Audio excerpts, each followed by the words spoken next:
Continuamos con más. El Ministerio Público y el Ministerio de Gobernación realizaron operativos por el delito de lavado de dinero. 9 capturas y la incautación de dinero fueron los resultados. La esposa de Chico Dólar y otras 8 personas fueron capturadas por la Policía Nacional Civil por supuesto lavado de dinero. Según el Ministerio Público, una denuncia de la Intendencia de Verificación Especial ingresó en 2011. Señalaba transacciones irregulares a través de los bancos del sistema por un monto de $1.512.850 estadounidenses hacia el extranjero, los cuales tenían como destino Canadá. La Fiscalía Especial contra el Lavado de Dinero identificó a la estructura que enviaba y recibía dinero. Por ello, realizaron un total de 21 allanamientos y 9 capturas, entre las que se encontraba Servia Guzmán Cuellar, esposa de quien también se encuentra ligado a proceso por lavado de dinero, Chico Dólar, a quien hoy le fueron materializadas las órdenes de medidas cautelares a 2 bienes de su propiedad, una residencia en Jutiapa y un camión. Las órdenes de captura fueron emitidas por un juzgado de Puerto Barrios y el caso se encuentra ahora bajo reserva. Por una Guatemala en paz, Lourdes Hércules. Y los padres que golpearon a su hijo de 8 años, quien tuvo que ser hospitalizado, fueron enviados a prisión y ligados a proceso, sindicados de parricidio en grado tentativa. El juez dio 2 meses al MP para investigar el hecho. Hoy se realizó la audiencia indagatoria contra Reiner Villatoro y Rosaura Monzón, padres de un menor de 8 años, a quien le ocasionaron múltiples golpes con cables hasta enviarlo al hospital. El Ministerio Público les imputó el delito de parricidio en grado de tentativa. En el informe del Instituto de Ciencias Forenses INACIF determinó que la vida del niño estuvo en riesgo derivado de la brutal golpiza.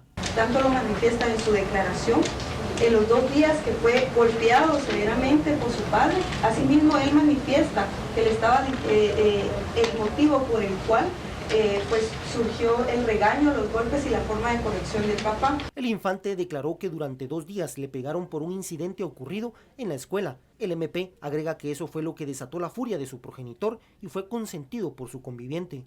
El padre, aunque aceptó la culpa, dijo que nunca intentó matar a su hijo, solo corregirlo. Concluimos, cerramos la escuela para padres, enseñamos técnicas a controlar la ira.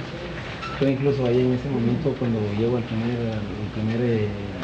primera estación, en ese juzgado, yo estoy hablando que soy un buen papá. Cuando el fiscal me dice que mire las fotos. Cuando mire las fotos digo, definitivamente un buen papá no hace eso. Me equivoqué. Pero créanme que cuando yo miro eso, de ahí me choqueo. Nunca, o sea, me cegué, si usted quiere, en ese momento. Y es un error, lo cometí, definitivamente, pero en ningún momento quise atentar contra la vida de mi hijo.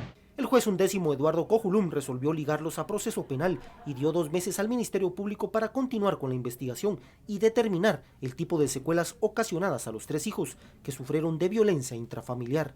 Por una Guatemala en paz, Cristian Martínez y Daniel Ramírez. Estados Unidos y 14 países del continente exhortaron a las autoridades de Venezuela a garantizar la realización sin demora de un referendo revocatorio del mandato del presidente Nicolás Maduro, impulsado por la oposición de ese país. Estoy más en Noticias del Mundo.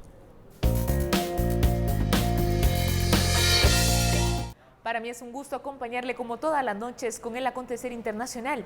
La declaración fue difundida por el Departamento de Estado y leída por una embajadora canadiense durante una sesión del Consejo Permanente de la Organización de Estados Americanos. La declaración también fue suscrita por Guatemala, Argentina, Belice, Costa Rica, Honduras, México, Panamá, entre otros.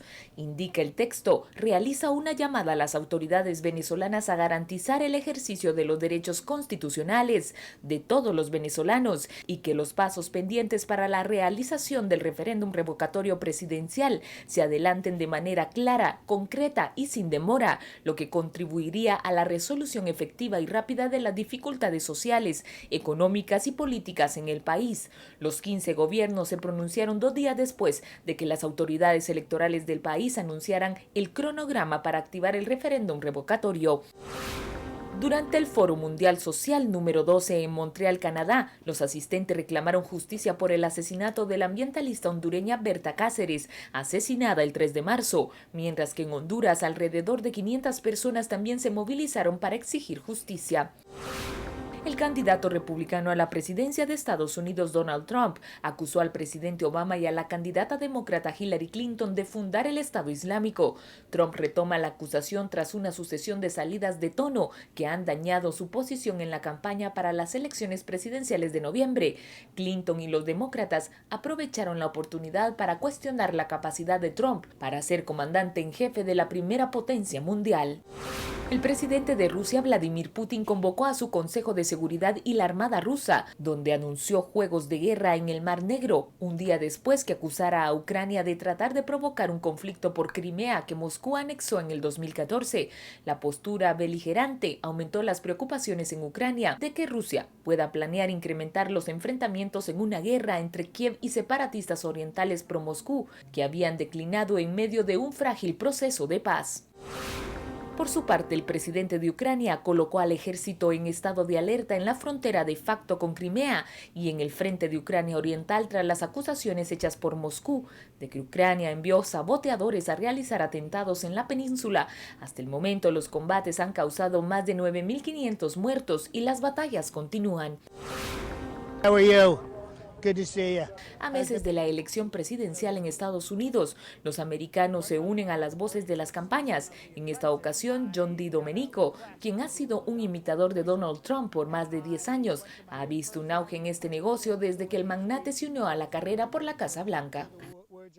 Con estas polémicas imágenes del imitador de Donald Trump, finalizamos el acontecer internacional. Soy Alejandra Martínez. Para mí fue un gusto acompañarlos a esta hora.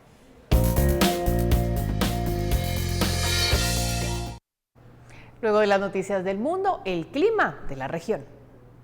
John Deere. En cualquier clima, somos su mejor opción. Presenta.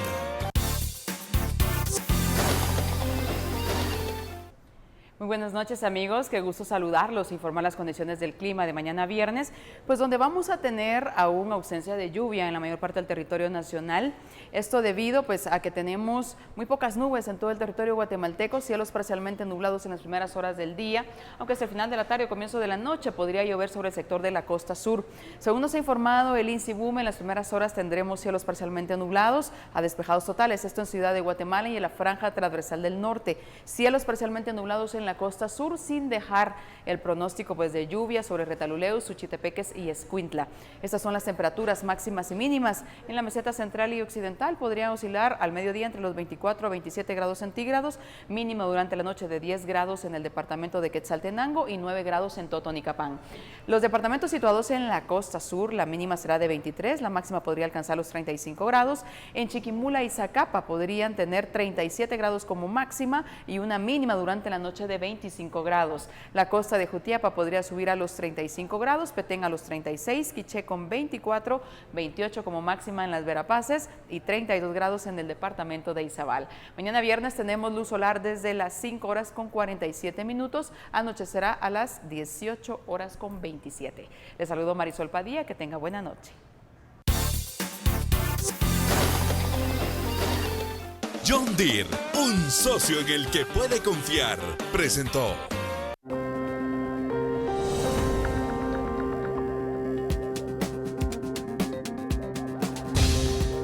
Advierten contra intentos de promover la privatización del Instituto Guatemalteco de Seguridad Social.